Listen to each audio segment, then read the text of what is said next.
I don't know. Who knows? Who knows? Hi. I'm going to take this guitar off, and I'm going to sit down. And well, you know who I am by now. My name's Nigel. I am the singer and songwriter of the Plymouth UK-based indie funk band The Curve. And do you know what? I kind of thought, because I was wanting to do an episode about songwriting, I just thought to myself, I wonder if I actually waited to turn this amp off because it's buzzing. I thought maybe if I waited until I actually had something I thought that was new, that I've just been playing around with, and I thought, well, I'll do an episode about songwriting, and here we are. And I was just mucking around. It's one of the nice things about when you get a new guitar that's got a completely different sound. And sometimes that's not great because, you don't actually like the sound, but I actually love that sound. We worked quite hard the other day on getting a sort of what I would call a sort of quite a funky sort of sound, quite clear, crisp, funky sound, and I'm really loving it, which I'm so excited about because so many times in the past I've completely buggered up sound. Now, my dilemma here is because I like to do these things in one take. But I'm going to pause this for a second just simply because I want to listen, because I want to make sure that the sound quality of that was as nice or somewhere near as nice as it was in the room here. So I'm going to pause and I'm going to come back. Well, that's not too bad, is it? It's not too bad. I mean, the trouble is my camera, I don't think, can quite cope with... I'll move my camera a little bit here. My camera can't quite... There. My camera can't quite cope with the sound mix, I don't think. So it was just making it a little bit louder and quieter.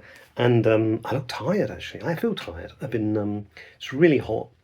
Been in the garden here today, just been doing a lot of physical work. And... decided to do this on the spur of the moment. Come and have a practice for a while, which sometimes I do, and then got an idea, and then I've been meaning to do this podcast for a while. I started doing it with I started doing it with a horse, and I'm going to put that on at some point because I was outside and I was with a horse. It's a long story, and I thought I'll do podcasts with a horse, and then horse decided I'm not very experienced at being with horses, but this horse pony actually decided it was going to be my best friend, and that was lovely, but put me off a bit after about, I think it was 50 seconds I managed, so I think I'm not bothered really. But so this is my podcast, Songs Nobody Asked Me For, and I've been thinking about doing something or starting something about words really, or how I write songs, part 2, 3, 4, I'm not sure. And I've talked about ideas, and that bit at the beginning was, it's very often the case that I start a song with just getting a little riff or a little something. And I'm really going to try hard to make that into a song now. So, if you're ever watching this, you can look back years later when I'm it's very successful and it's an amazingly successful song. And you can go, oh yeah, I remember when Nigel was literally just kind of writing that in the moment, really. Yeah, we reckon, huh? It's interesting when I think about words, really. Words have been an evolution for me because, like one of those things that you do for yourself sometimes, I've always had it in my head that I'm no good at writing words. And when we were in the band in London, generally speaking, I would write a song and I would just throw any words into it, like love-songy words usually, or angst words. And I'd give it to Pav, and then Pav would or wouldn't rewrite the words. And generally I thought Pav was a much better lyricist than me, more of a poet, very political, would write, quite cutting words, whereas mine were pretty naff, really. And then when I left London and I went to Plymouth, and I kind of, I didn't really know what to do in terms of words. And when I look back now, actually, a lot of them weren't too bad, but I can also get into sort of cheesy, corny places, really. And I think I generally wrote, sort of like angst-ridden love songs, because I think that's what influenced me in, the people I would listen to at that time. And I'm often, I've talked before about Elvis Costello and thinking, I love his lyrics. And Everything But the Girl was a band that I liked at that time when we moved to Plymouth. And, they are about sort of love and loss and Joni Mitchell's and other. And I kind of felt that I needed to write about these things. But because I didn't always have those experiences in my life, I would always try to get this sort of meld of things, and some things that were about me, Some things were about friends or people I noticed, family members, and some things then were mixed around that were made up, really, sort of stories, which is kind of what you do. You create, really. And it's always been very difficult because people often ask, oh, what's that song about? What's the song about? And if you were to say, well, it's about you and your partner, people like that, but then they listen to every single word and they go, but you said this, you said we were horrible or something like that.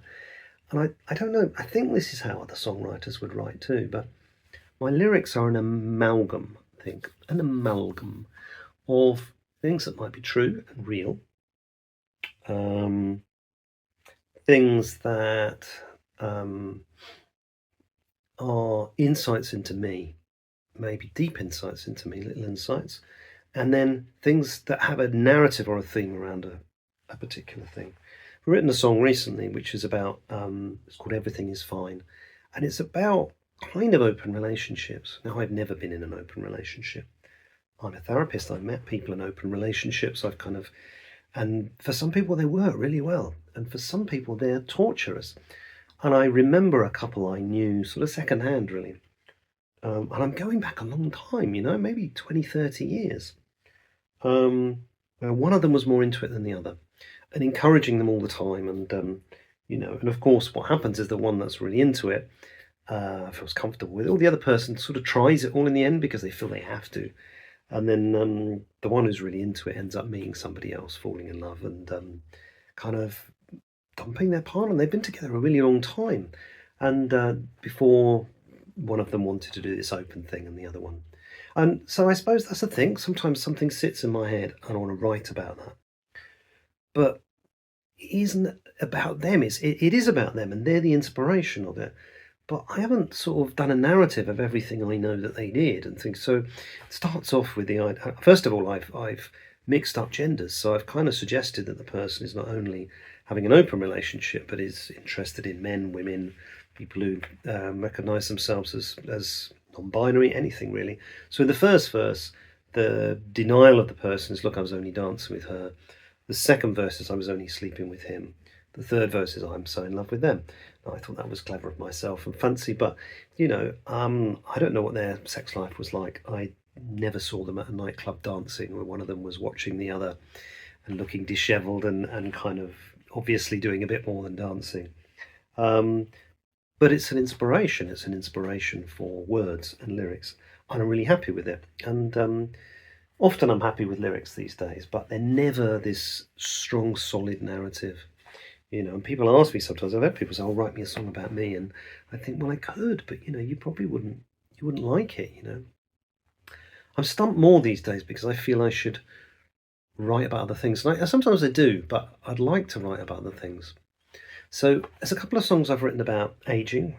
Nothing is Impossible is one of those. When we were younger, passion burned through the night. That's kind of the first line. It's just about getting old. It doesn't mean, it's not about old people, it's about getting older, really, and the things that change in our lives. It has more interest to me, I don't have so much to say about people falling in love, though I've also written a song recently, but it was a story. It was about a guy who's a sort of business, cold, detached guy who his life is going swimmingly for him as that sort of person, but oh dear, now he's in love and it's mucked everything up. And the chorus, although people, it's saying love is this and love is that, it's actually about lust and sex and desire, and but people don't seem to have got that just yet. Writing about relationships is always difficult because people either assume then that it's about you, or sometimes people come up to you and say, I had this great thing once. We had a song called Want, and I'll probably show it to you at some point when I'm interviewing John, because early on in the band, we did this song, and I quite like it. I don't know why we stopped doing it. Anyway, it's just a sort of, it's a song about desire, really. I don't know what I want, but I want you anyway. And if you were to disagree, I'd find it disagreeable, really. Play this song. It's meaningless. Very occasionally I write what I call a meaningless song. It's really running down what I do. But it means that I haven't had a great inspiration. I've had a song. I'm looking to create some lyrics. I just write some stuff and put it together, really. That's all it is. I had some bloke come up to me after we played at a sort of outdoor festival type of thing. Some bloke coming up to me afterwards and saying to me, "Oh, I love that song. What was it called? Was it called One?" He said, "Oh man, you can really tell that you've gone through a divorce, because I was just so touched, man." I said to him, "I've never been through a divorce. I've never been divorced." He was really shocked. Really? I was really, and I said, "Well, if that touches you in that way, I'm really pleased, that you can connect to it. But that's not what it's about, But for you, maybe that's what it's about." So I'm very vague with what I tell people about my words. This is very candid conversation, really. The guys in the band think it's funny. I mean, sometimes we're playing something and they'll say, what's this about then? Eventually. And I'll be a bit vague, or I'll say, and they go, "Oh, okay, I got a couple of more, I suppose, politically aware songs, but I feel you've got to be really careful, because it can be really cliched, or you can offend people, or you can say something that later you think you don't agree with. But I do have a song called Back in the Day, which hopefully at some point, we've been going in the studio in August, we're going to record it, which is a political song. But I don't do many. There are some songs I'm really proud of the words. We have a song called Why Did You? And when I introduce it when we're playing in the band, I say, "Oh, this is a real Essex love song." And I'm from Essex. And the reason I say that is because, the first line is, or first verse really is, "Why did you poke out my eye? That was the one I was looking through. It really hurt and I cried, and now I can't see anything. I didn't make an issue, but today I just want to know, why did you poke out my eye?"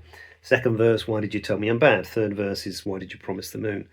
But interlaced in it is love, and it's kind of what I feel in terms of, it's like a real relationship over time. There's a bridge in the middle which is really special to me. I'm just reading these words up. I'm thinking, "Oh, these probably so bloody corny." I don't know. You have to listen to them in the song. But the bridge goes, "Sometimes I wake with you smiling at me and remembering sunshine. Sometimes I write in a perfect and wonderful way. Sometimes we touch, intertwined in the moments of romance and laughter. Sometimes we smile, sometimes we smile." And it's kind of saying, look, in the moment, I'm falling out with you here, but this is my relationship. Sometimes we touch, intertwined in the moment of romance and laughter. I love it. I feel very happy with those lyrics. And I'd be very happy for people to think those lyrics were about me, because they do touch me. Of course they do. But sometimes you have to stitch things together, and sometimes you really purposely have to stitch things together in a way that's not true. Either you might be covering something that you feel, well, it's not my business to share, or it's not a detail that's my business to share. And sometimes it's just to rhyme. I can't remember that I've said this, because I did start this podcast with the horse and then I kind of stopped. So forgive me if I've said this somewhere else, but we have a song called Barcelona, which is quite a recent song, and it's very rare for me because it is a narrative, almost completely a narrative about me back in the 80s, going to live in Barcelona and trying to get teaching work, and it not really working out really, and being on my own, and it being really hard. Picked the wrong time to go, went in August when everything was closed. But I had a life adventure. Um, and the first lines go, "It's summer 1981. I'm walking slowly through the sun. I had a shower an hour ago, but I bet it seems I need another one."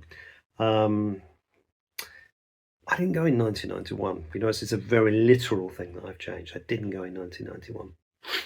I went in 1987, but I couldn't think of anything useful that rhymed with 1987. So, and I've written a lot of the song, and I've got this line, and I'm thinking, what am I going to do? So I just think, well, 91 rhymes perfectly with my first memory of that experience, when it was so hot the year I was there.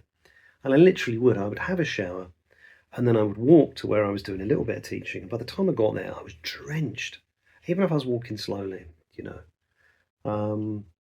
But I didn't have anything to put to 1987. And a friend of mine who lives in Barcelona, I think I've told you this before. This is the trouble, you see. You get to this sort of period of these things, I think, when you start to not realise what you've told and what you haven't. Anyway, my friend in Barcelona just said I could have written 1987. I've travelled here from Devon. But it's not got enough words in it. It doesn't work. Words are complex for me. I think some people, poets, people who get a real idea for something, can just do it really easily. For me, sometimes they come quite easily, but very often I have to craft them out. I'm trying to write a song at the moment. John has just done this amazing funk bass, and we've constructed our first song from one of John's bass lines. I'm so excited about it. For me, this has been a new creative buzz. He's forever bringing these little licks and lines in, and I've always wanted to take one and make it into a song. And I've done that, really, taken that, and it's really good. I think it's going to be really good. Not sure what it's called yet, but it's about words, and again, it's slightly political, but also it's kind of, I want to call it something like Words Were Once Magic, or something like that. It's a little bit of an idea of being a magician in it, but a little bit of an idea of having to really be careful what you say, because the meaning of words changes, and how you speak, when you speak, and maybe sometimes it's too dangerous to speak about things, really. I've really struggled to write those words. It's not come easy, and I've now got a structure. I'm doing that because it's just behind the phone on the music stand here. But I'll hone it now. I can do that sometimes. Once I've got a structure with some songs, sometimes I think, right now I've got to work on that. I've got to work on it, and I'll get the words to something I like. Other songs, once I've written them, they stay. There are songs we have that I really don't like the words at all. One of my favourite songs to play live and it's on our Spotify, is Song About Me. But the verses, I just couldn't find any words, and I run these words together. And again, they're about, people not getting on and all this stuff. And I was bored with it, really. I don't like singing those words, but I have to sing the words. But there's a little sort of bridgy chorus thing that's in it, that which is the Song About Me stuff, which comes from a conversation John once had with me, where I write quite vague words. My words are not obvious often. You have to really seek to find anything in them. And it used to frustrate him a little. He'd say, "Oh, write a story or something like that, or something," and something with some more meaning. And so the little bridgy bit says, but no matter how I try, confusion comes along. And what I was saying was, in a sense, was I try to write clear things sometimes, but I always feel a need to dress them up, hide what I'm feeling and saying. You can find it. So, but no matter how I try, confusion crowds around. Though every song I ever wrote had meaning dripping down, you just had to look, you just had to read, you just had to search for the song about me. Now, saying that a little low because I'm still recovering from my throat problem, but it doesn't relate to the verses at all, But I liked that bit. I wrote another song, and that bit was in that song, but I didn't like the song. And I stole that and I put that in that song. And that's another thing. Sometimes some songs have a bit of them that I really like, a bit of them that words really mean something, whereas the rest of it will be drivel, Not drivel. No, there's very few funk songs that I think are drivel, but that song in particular, I don't like singing it.